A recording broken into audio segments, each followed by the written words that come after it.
اللہ رب العزت نے حضور علیہ السلام کی اپنے حبیب کی محبت کو شدت محبت میں اشد حبن میں اپنے ساتھ شریک کیا ہے، ایک ہی محبت بنایا ہے، ایک ہی محبت بنایا۔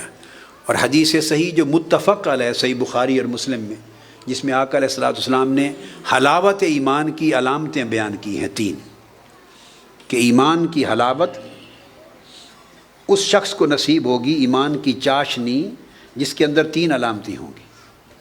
تو پہلی علامت یہ بیان فرمائی، پہلی علامت کہ اللہ اور اللہ کے رسول سے محبت کرے، اور اتنی محبت کرے کہ کائنات کی کسی شے کی محبت ان دو کی محبت کے برابر نہ ہو، مگر جب بات آتی ہے ان کی محبت کی تو محبت ضم ہو جاتی ہے، محبت ایک ہے، یعنی ان دونوں کی محبت ایک ہے۔ کیا بولیے؟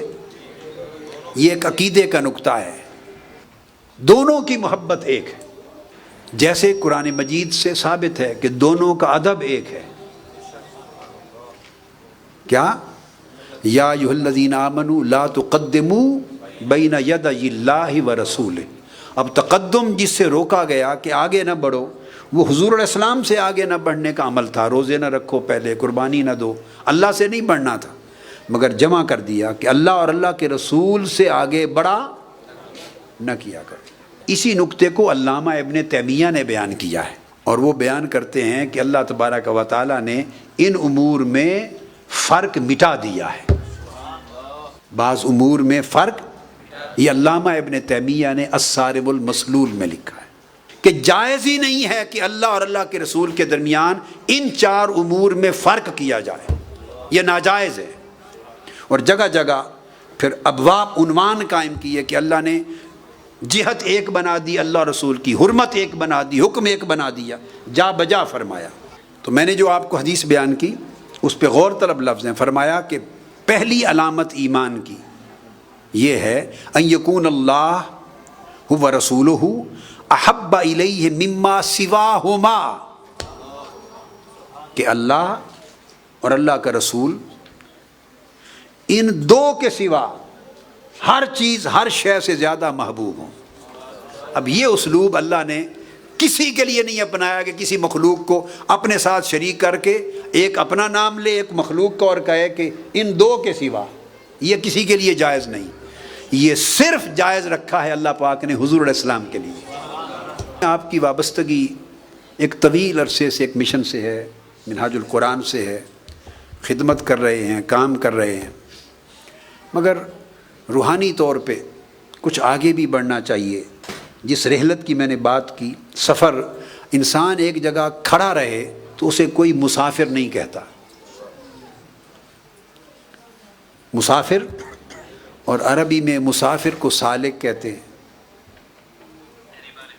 تو اگر ایک جگہ کھڑا رہے تو اسے کوئی مسافر نہیں کہتا، اور پانی بھی ایک جگہ کھڑا رہے، کیا، اور آگے نہ چلے تو اس سے وضو کرنا بھی جائز نہیں ہوتا، غسل کرنا بھی جائز نہیں ہوتا۔ ایک جگہ انسان رکا رہے، ترقی نہ کرے، آگے نہ بڑھے، تو اس کا کوئی حال بھی اچھا نہیں ہوتا۔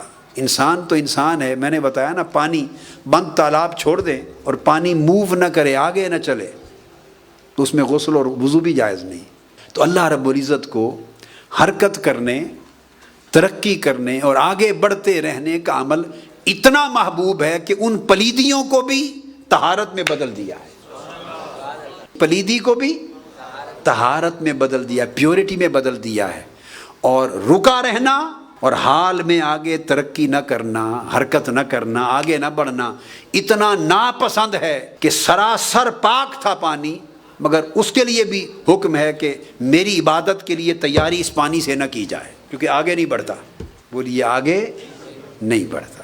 تو میں دیکھتا ہوں کتنے لوگ ہیں، اور آپ خود جھانکیں گے اپنے گریبانوں میں، اور آپ خود اپنے بارے میں فیصلہ کریں گے کہ کتنے سالوں سے آپ اپنے حال کے اعتبار سے، جب میں حال کی بات کرتا ہوں تو میری مراد کاروباری حال نہیں ہے، ایمان کا حال، احسان کا حال، عبادت کا حال، اللہ کے ساتھ تعلق کا حال، اللہ کی بندگی کا حال، رزق حلال پر کنسنٹریٹ کرنے کا حال، حرام سے بچنے کا حال، ہمیشہ سچ بولنے کا حال، جھوٹ سے کلیتاً محفوظ اور مامون رہنے کا حال، لوگوں کے ساتھ خوش اخلاق رہنے کا حال، اخلاق حسنہ کا، اور بدخلقی، درست کلامی، کسی کے ساتھ برا بھلا کہنا، اس کو ترک کرنے کا حال، ہر ایک کو نیکی کے ساتھ یاد کرنا اور کسی کو غیبت کسی کی نہ کرنا، یہ حال، کبھی کچھ لمحے رات کے اندھیرے میں اللہ کی عبادت پہ بسر کرنے کا حال۔ آپ سے بہتر جج کوئی نہیں، آپ خود جھانک کر غور کریں گے، ذرا آنکھیں بند کریں، تھوڑا مراقبہ کریں۔ میں ایک سوال کرتا ہوں، کانوں سے سنیں، دھیان دل کی طرف رکھیں اور اپنے آپ کی طرف رکھیں کہ کتنے سال ہو گئے آپ اس ایمانی اور روحانی حال میں کتنی ترقی کی، کتنا آگے بڑھے۔ اور میں یہ پوچھنا چاہتا ہوں، اپنے آپ سے پوچھیں کتنا اللہ کے قریب ہوئے۔ کہیں ایسا تو نہیں کہ جتنے دور پہلے تھے اتنے ہی دور آج کھڑے ہیں، کہیں ایسا تو نہیں کہ جتنے دنیا میں پھنسے ہوئے پہلے تھے آج بھی فکر دنیا، غم دنیا، طلب دنیا، حرص دنیا، آج بھی اسی طرح اس میں ملوث ہیں اور دنیا کے جال نے اسی طرح جکڑا ہوا ہے، یا کتنا جال کو توڑ کے آزاد ہو کے سالک اللہ ہو گئے، اللہ کی طرف چل پڑے ہیں۔ یہ ایک دھیان کرنا ہے کہ ہم سفر آگے بڑھتا جا رہا ہے، وقت کا سفر۔ اگر ہم کھڑے ہیں تو اس کا مطلب ہے کہ ہم لوزر ہیں، ہم خسارے میں ہیں۔ والعصر ان الانسان لفی، ہم خسارے میں، خسر۔ اور اگر ہم وقت کی رفتار زیادہ صحیح، ہماری رفتار کم صحیح، مگر کم سے کم ہم بھی تو مائل برفتار ہوتے، ہم بھی تو سفر میں ہوتے، ہمارا سفر بھی کچھ نہ کچھ کٹ رہا ہوتا۔ زندگی کا سفر کٹتا جا رہا ہے اور ہمارے حال کا سفر وہیں کھڑا ہے۔ کئی لوگ سوچیں گے، اس نتیجے پہ پہنچیں گے کہ پہلے سے بھی کم تر ہے، جہاں کھڑے تھے وہاں سے بھی نیچے آ گئے۔ کئی محسوس کریں گے کہ کچھ قدم آگے بڑھے۔ اس کا تجزیہ کرنا ہے آپ نے۔ جتنے رفقا ہیں عہد کریں، جتنے رفقا ہیں آج سے آپس میں ایک دوسرے کے لیے اللہ سے محبت کرنے کا عہد کریں، محبت کرنے کا۔ ہاتھ اٹھائیں، اللہ رب العزت کو گواہ بنائیں، اللہ تعالیٰ کو۔ آپس میں ایک دوسرے سے محبت کریں گے اللہ کے لیے، بولیے کریں گے، بولیے کریں گے اللہ کے لیے۔ کیا آپ کا رشتہ الحب فی اللہ ہو گیا، آپ کا رشتہ الحب فی اللہ ہو گیا، اللہ کے لیے محبت ہو گئی آپ کے درمیان۔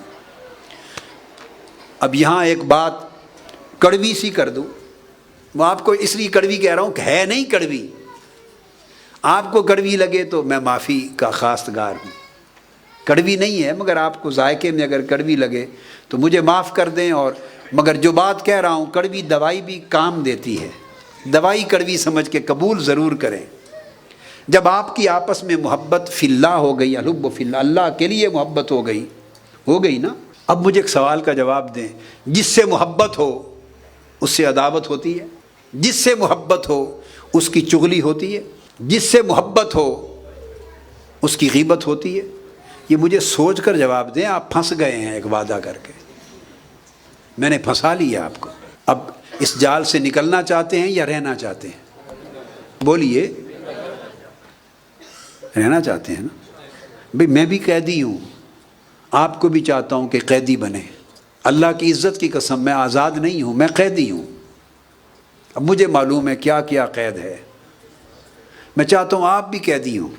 مرشد کس کو کہتے ہیں؟ سمجھیں، ہدایت کس کی؟ مرشد اسے نہیں کہتے جو اپنا راستہ دکھائے، مرشد وہ ہے جو اللہ کا راستہ دکھائے۔ اس لیے میں آپ کا مرشد نہیں بن سکا آج تک، تو میں ابھی خود ڈھونڈتا پھرتا ہوں۔ اس لیے میں نے قسم کھا لی تھی، اپنی نوجوانی میں قسم کھا لی تھی کہ مرتے دم تک میں پیر و مرشد نہیں بنوں گا۔ کہ معلوم نہیں مرتے دم تک میں خود رستہ تلاش کرنے میں کامیاب ہو بھی سکوں یا نہیں، تو ابھی تو خود ڈھونڈتا پھرتا ہوں، کسی کو کیا دکھاؤں۔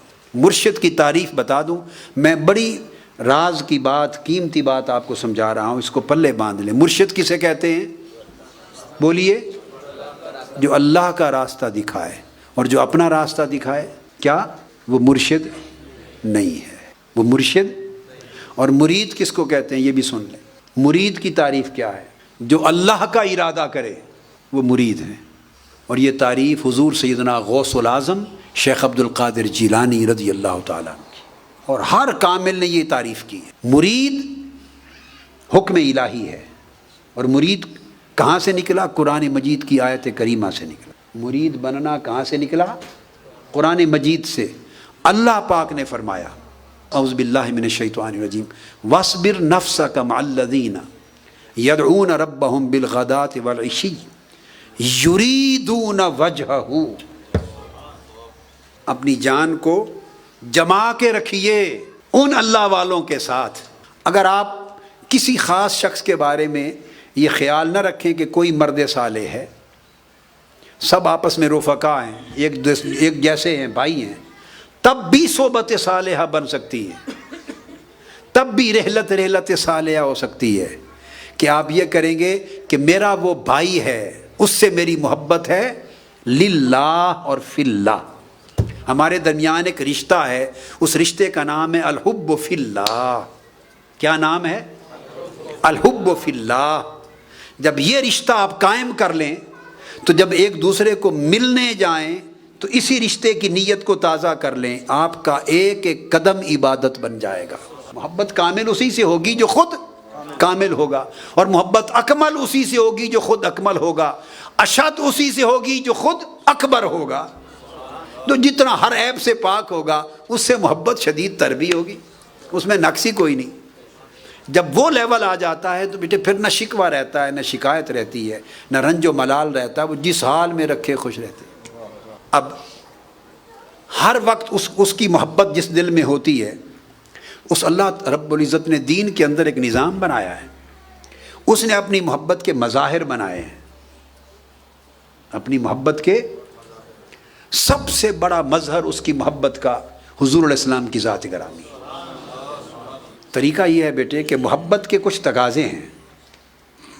انسان کی محبت ہے نا، اللہ کی محبت اور شان ہے اس کی، بندے کی محبت چونکہ بندہ ہے تو اس کی محبت کرنا اس کی اور شان ہے۔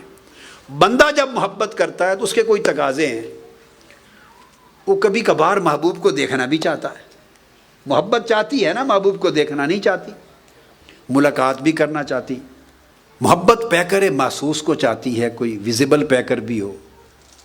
بندے کی محبت جو ہوئی، انسان کی محبت جو ہوئی، تو اللہ رب العزت انسان کی کمزوریوں کو اور انسان کی طلبات اور رغبات کو جانتا ہے، اس کی محبت کے تقاضوں کو بھی جانتا ہے، سو اس نے اپنی محبت کے ویزیبل پیکرانے محسوس کی شکل میں مظاہر بنا دیے کہ ان سے محبت کرے تو اللہ سے محبت ہو جائے گی۔ اس نے پیکرانے محسوس بنا دیے، صرف ایک چیز کو اس نے الگ رکھ دیا ہے، وہ عبادت۔ ایک چیز کو الگ رکھ دیا ہے، وہ عبادت ہے۔ باقی چیزوں میں اس نے پیکرانے محسوس بنا دیے، اور حضور علیہ السلام کی ذات اقدس سب سے بڑا پیکر اتم ہے اللہ کی محبت کی مظہریت کا، اس لیے اس نے اس محبت کو منہما میں شامل کیا ہے۔ ہم دو کی محبت کے برابر کسی سے نہ کرنا، حدیث متفق علیہ۔ کیا فرمایا؟ ہم دو کی محبت سے۔ کوئی اور بات کسی کے لیے ایسا کرتا ہے؟ بولیے، ہم دو کی محبت جیسی کسی اور سے محبت نہ ہو۔ جب یہ لفظ بولا جاتا ہے ہم دو کی محبت جیسی نہ ہو، تو یہ لفظ ہم دو، یہ کہنا اس خود لفظ کا ایک معنی ہے کہ وہ محبت میں بالکل برابری قرار دے رہا ہے۔ محبت میں برابری ہے، اور یہ ایسی برابری ہے کہ یہ برابری شرک والی نہیں ہے، یہ شراکت ہے، یہ شرک نہیں ہے، یہ شراکت ہے۔ جیسے اطاعت میں شرک نہیں بلکہ شراکت ہے، رضا میں شرک نہیں شراکت ہے، معصیت میں شرک نہیں شراکت ہے، ادب میں شرک نہیں، حرمت میں شرک نہیں شراکت ہے۔ تو اللہ نے محبوب کو اپنے ان احکام میں شراکت عطا کی ہے، شرک ہر جگہ ممنوع ہے۔ تو میں یہ بتا رہا تھا کہ اللہ تبارک و تعالیٰ نے سب سے بڑا پیکر اتم حضور علیہ السلام کی ذات اقدس کو بنایا، تو صحابہ کرام حضور کو دیکھتے اور آقا علیہ السلام سے ٹوٹ ٹوٹ کے محبت کرتے. یہ ان کی محبت اللہ سے محبت ہوتی.